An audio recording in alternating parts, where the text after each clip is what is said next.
Hey, welcome back everybody. Today we're going to show you how to make an anti-raid or unraidable base. How many times have you been playing as a solo, you're in your own base, having a good time, and then bam, you're getting raided. And you think to yourself, man, it would be great if I could take all this important loot and send it to my farm base or flank base across the way. Well, I'm here to tell you that you can 100% with the new update that's coming in for Rust Console Edition for the PlayStation 4, the Xbox One, next generations, and everything in between. Okay, so here's the example. This is base number 1, and this is base number 2. This is fully automated once everything's plugged in. Let's say this box here represents the loot, and it's pretty juicy, everything that you would like to send away. So this base will automatically detect a raid that is dangerous to the base. You don't have to be in the base at all. Once it does detect a raid, oops, a little closer, there we go. It will automatically start sending this loot over to the base next to it. You can already see it getting vacuumed out. And when it's done, it will shut itself off. And it will also do the same thing on the other side. And you might be asking yourself, hey, what if somebody drops a fragmentation or an F1? Will that set it off? No, it's smart enough to know when it's the right material, I should say the right kind of raid material, and will automatically send it to the other base. Right here, it detects the raid, automatically turning this on, and then sending this loot all the way over to the other side. And it will do it until the connection is severed. Crazy, right? So the industrial update is fantastic. It's awesome. It's coming for us in Rust Console August 29th, 2024.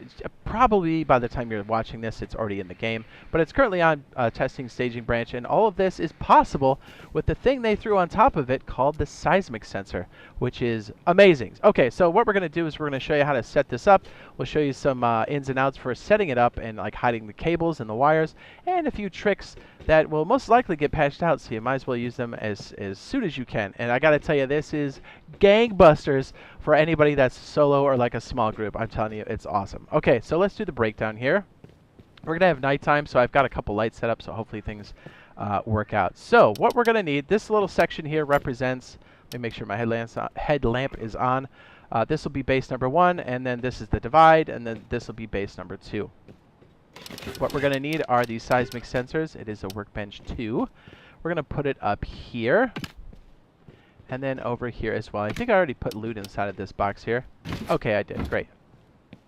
Okay, so what we're going to need for the first one is, actually what we're going to end up doing here is we're going to set up this first base, and then once I'll walk through like how to do it, and then why it works the way it does, and then we'll do the same thing here and show you how to connect the two. And yes, you can daisy chain as many of these things together as possible. You can make a triforce, so like a triangle that goes around in a circle. You can add as many as you want, and it gets crazy. And it's like super smart to know, hey, I'm getting raided, and it'll send it to the other bases at the same time, which is, yeah, it's amazing. You know what? Let's turn this on. Let's see if this helps. Yeah, that's a little better. Okay, so the seismic sensor is smart enough to know when there's certain types of raids happening. So I'm actually going to put this here. We'll keep this as part of the build, and we'll connect this with just a normal cable for now. What it's going to do is it will detect when there's different types of raids based off of the power that's coming out of it. And so since these little lamp things displays, you can put it on pass-through. I'm just hitting Y here, which would be the action button. And what it's going to do is it's going to show us what the output is once it has been lit up. So I'm going to take the red power cable and bring it up here and then connect it to, oops, let's go ahead and paint that. Beep. And then up here.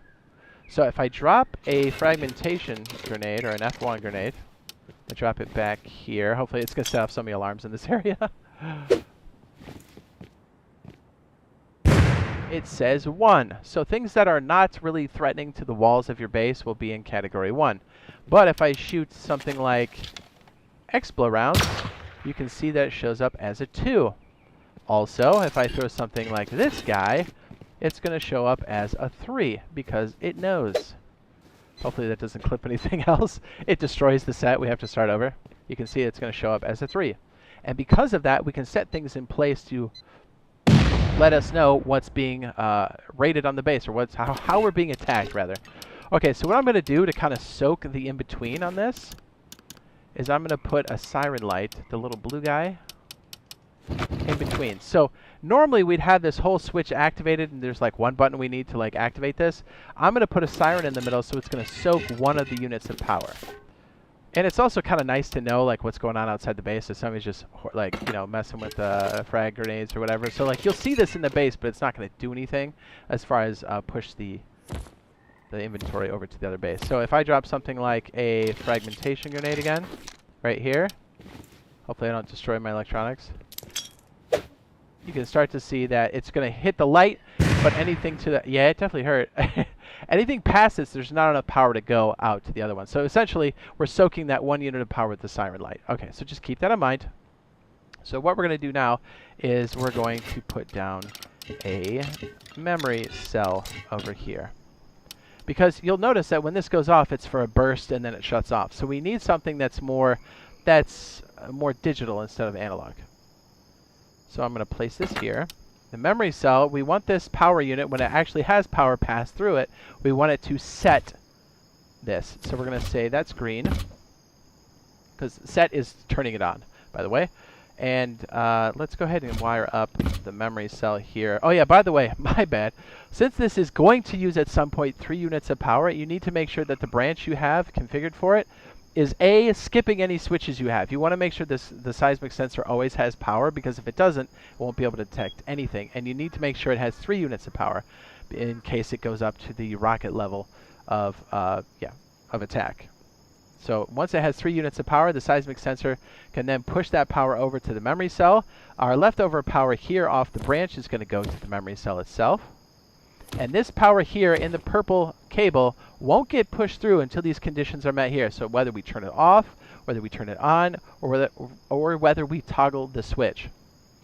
Speaking of toggles and switches, let me go ahead and put a red button here. This is always just good practice no matter what you're doing. I always put a red button because it does not require any power, and I put it on the toggle switch. It kind of helps you configure if things get stuck a little bit. You've seen me do this numerous times. It's just a good way to go. Just get in the habit of doing stuff like that. Okay, now on top here, we're going to want to put, or we should say, on top of this we have 2 outputs. The only one we're really concerned with here is going to be the output. We don't really have anything going on with the inverted. So you're probably asking yourself, Jade, what possibly are we powering? The conveyor. The conveyor is going to be what throws all of the items out. So essentially, anything that uses the storage system here, these little boxes on top, these little guys, the conveyor is what tells it whether to go in or out, and how many things go in or out. So what we're going to do is we're going to have the input here, and we're going to find the output on the box, which I think, yep, it's right in front of us. Let's go ahead and just drop it down this way, and then we'll drop it right there. We'll make this one some obnoxious color so we can follow along. So our output from this base is going to be pink. So anything in here, when this is on and these conditions are met, it's going to take it and throw it out of the base. Let me go ahead and highlight this. You can see the motion of the bars there, and it's telling you what direction it's going. So in order for this to activate, what we're going to do is when this is on, essentially when this seismic sensor says, hey, I've detected something that's dangerous to the base, we're going to take that power and put it into the power of the conveyor. It's starting to make sense now. Right about here. Make sure it's in power in, by the way. I know it's really crazy looking. We'll make that like orange. You can see what that looks like. We'll go ahead and highlight that. Beep. So when this memory cell is activated correctly, it's going to send it out to the conveyor. Now, the conveyor, by default, will send everything. And also, I've said this a million times, but I always say it because I've done it so many times by accident. Your right thumbstick will tweak the filter mode. Always, always, always, if something's going wrong, check to make sure it's on any item. It's so easy to do while you're flipping through the menus. So here, by default, and if it's on any item and nothing's here in the filter, it's going to take everything from the box. So in the interest of making sure that you send the right things, you're going to want to add filters. So for us, we have things like computers, not memory cells, but what is it? Computers, explosive, CC cameras, stuff like that. Keep everything 0, 0, and then add what you want to be moved out of this box. So here's a little tip. If you're ever like, hey, I have the same settings here, I'd like to copy over, well, you can go over to another conveyor. As long as it has those settings, like this, you can copy them by pushing in your left thumbstick, and then go over to your conveyor, and then paste it by pushing in the right thumbstick. Boom! This is everything that you would like to be filtered from that box to the next. I'll be doing the same thing on the opposite side. So essentially we're telling it we'd like these items to be moved as quickly as possible to another storage container. And in this case, it's going to be base number 2. So with that on, what we can do here is, nothing's connected quite yet, but here's what I'm talking about. So let's say this is turned on. So you can see that this is flashing red because the conveyor belt itself needs to be turned on. Another reason why having this toggle switch right here is so nice. You want to make sure that's on, even though it's not moving anything because it's got nowhere to go. And then we're going to turn off the circuit and leave this on by default. So we're going to hit this one more time. You can see that the memory cell is in the off position. And we can still modify filters, but essentially what that means is when the memory cell is turned on, this will automatically be turned on because that's the state we left it in. I know, a little confusing, but you'll get the hang of it, I promise. All right, with that being said, what we can do now... Oops, I didn't mean... There we go. Now we can take this with no other items on this side. We just need a storage adapter on top. We can take this pink pipe, work it through your base in various openings, and bring it all the way over here to dump, and it will work just like this. So what we can do now is let's go ahead and just do a raid here to simulate it. It detected the raid. This turned on by itself, and you can see that things are now being moved outside. So you might notice, that's cool, but this guy's still on, so if anything new comes in here, it's going to get spat out. So this is another reason why this memory cell is so important to have for the circuit. So if you get down low under the conveyor, you can see we have a filter pass and a filter fail. Basically, if there's nothing to vacuum up out of here, from this box here, it will send a fail signal. So we want to take this fail signal, which is going to be, I don't know, yellow, and we're going to run it up to the memory cell to tell it to turn itself off, which is the reset command right here.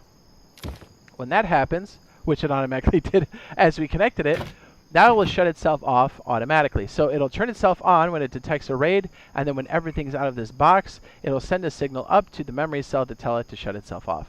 So let's go ahead and move our stuff over one more time, manually, over here, and we'll see if it works.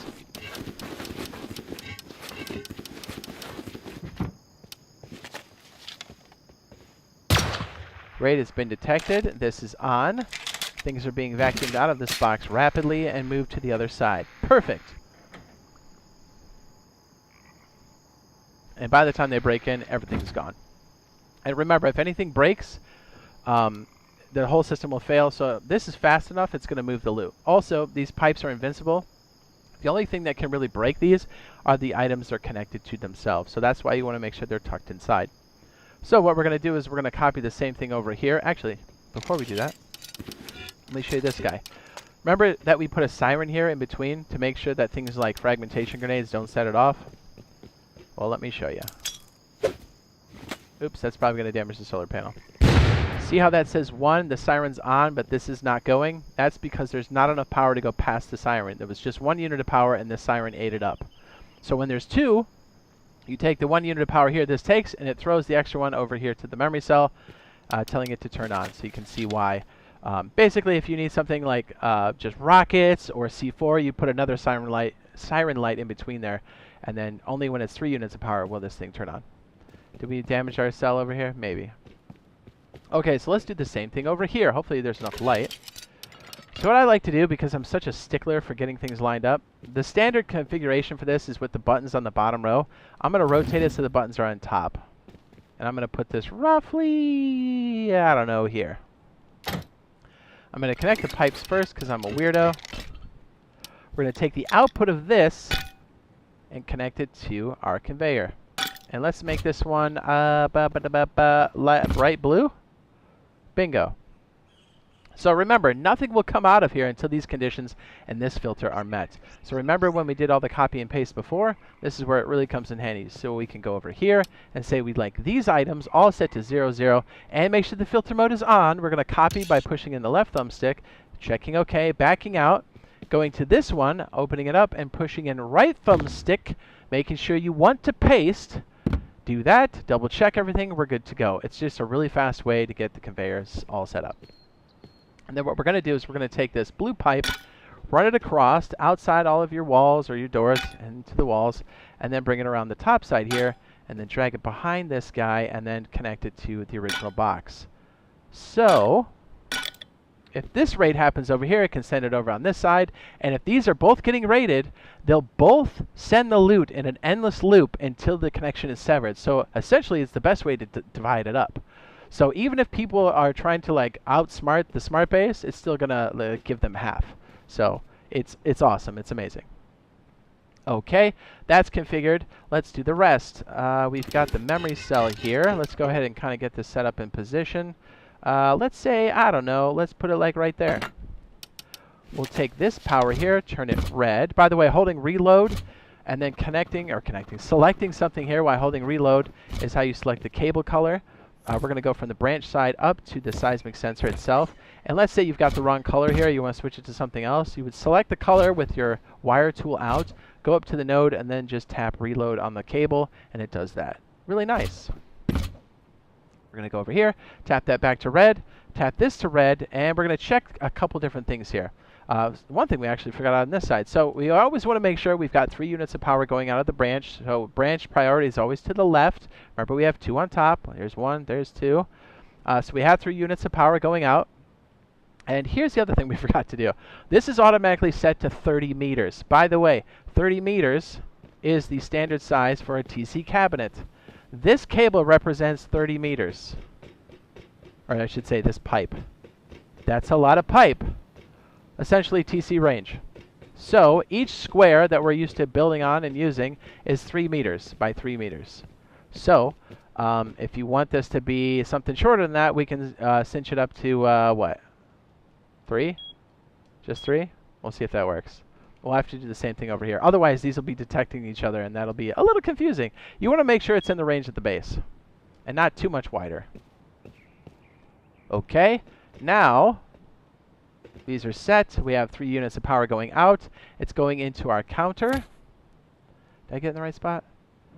Actually, this should be green. This will be a good opportunity for us to use that. Okay, so we want to make sure that we hit the set location, which means on. So we're trying to turn this circuit on. And we're going to go to this node and just tap that to green. And then when this power is ready to go, we're going to take... What did we do for the power out on this one? Was it orange? I think it was orange. Just want to match it up. So we have 2 spots here, inverted and output. We're just going to go to the output. And I think our power is like right there. Okay, perfect. We'll bring it up and over because we're going to have a few circuits on top of that. I don't want to crowd it too much. And we're going to bring it to very carefully, because remember, this is upside down, into the power in. Yes, conveyors can be daisy chained together. They do have a pass-through, but we're controlling this conveyor by turning it on and off. So we want this to be isolated. So keep that in mind. As that's isolated there, that should turn it on.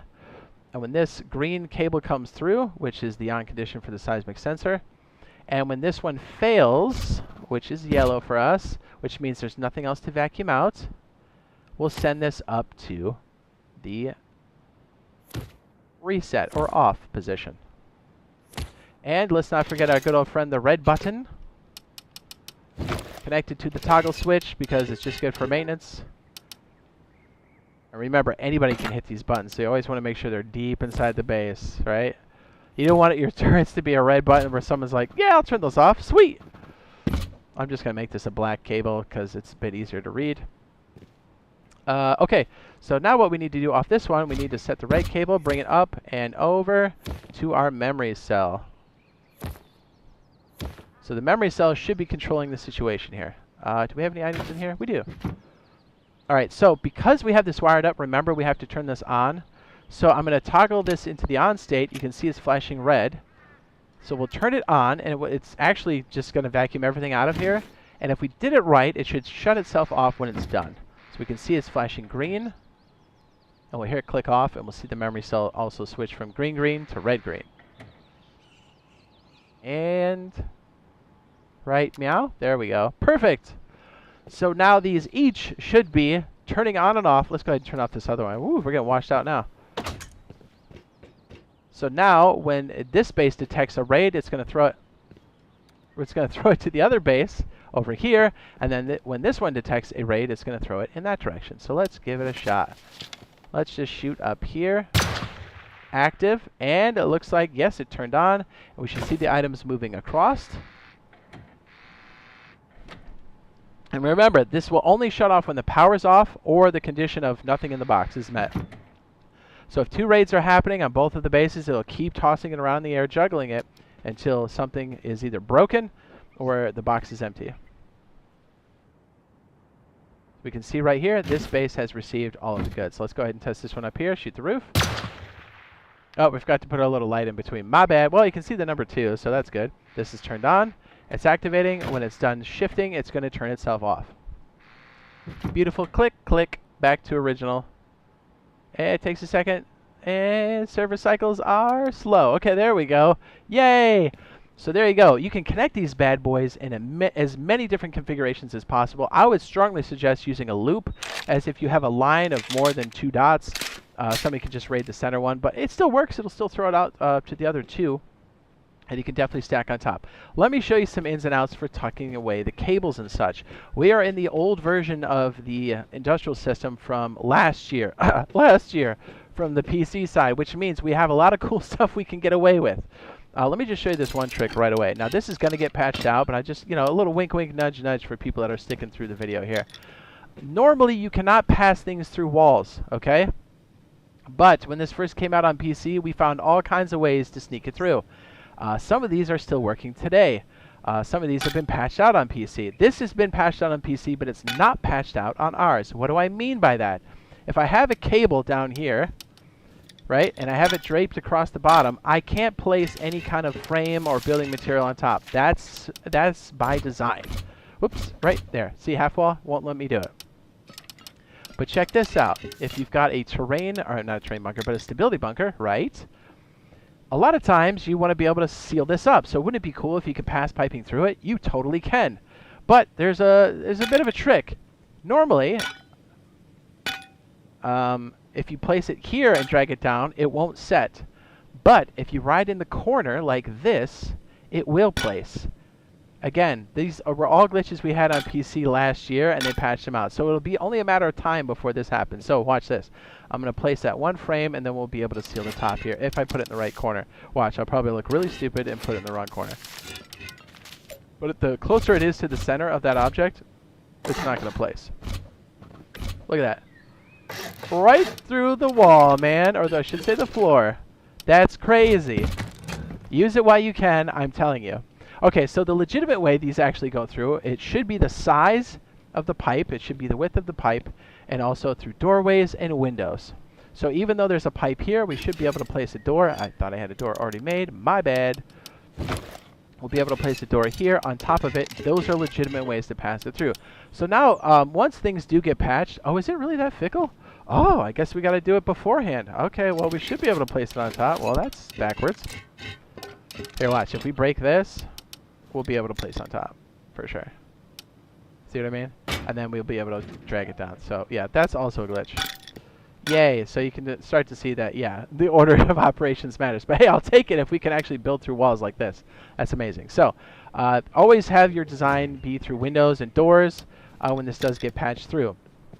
So as we're showing you with the unraidable or anti-raidable base, or anti-raid base, a good way to do it is usually to have like a little tiny car battery. Now that electricity's been really condensed and like streamlined, we can definitely do a lot more cool stuff with this with the small battery. So if you've got this like constantly charged off your main, just keep it inside your core, because remember, these pipes won't be destroyed unless the containers or the adapters are destroyed. So let me just show you an example here real fast, and then we'll wrap it up. So if we have this here, these don't break. It's indestructible, virtually indestructible. It's a lot like the wire cable. There's no bound box, there's no hitbox, and they'll stay there no matter what, even if you destroy the wall. Or actually, if the connector's destroyed, so watch, I'll try to shoot it. Nothing will go through. It'll just go right through it. But if I destroy this, it's actually a lot tougher than I thought. That cable gets destroyed. So protect your connectors as much as possible. Now remember when I said that blue pipe here is your maximum length? Keep that in mind. So if you want to have them interconnected between your base, you need to have enough slack left over to tuck it inside of your base. Just having open connectors on the ground is no bueno. Somebody will just hit that, and then your anti-raid base is now just a base. It's no longer an anti-raid base. And then, as I said before, get used to piping it through doorways and such. In the future, we should be able to actually place them correctly. But, yeah, keep that in mind, that you may have to pick them up on occasion. So this is just kind of a nice little simulation to show you that it can go between two bases. Like that. And then all of these doors close on top of it. But apparently, you have to have your doors in place ahead of time. Who knew? So just like that. So also, keep in mind, like, any kind of builds you have where you've got weird variations where things are off kilter, but like you can't pass through it, but you could reach around and like connect something, those would be the best ways to make these types of bases in the future when we can't seal through a bunker. So either way you cut it, this is always going to be a powerful, powerful tool for solos and small groups. And I can't wait for you guys to check it out. And hopefully we'll see you in the next live stream / video. Love ya. Bye!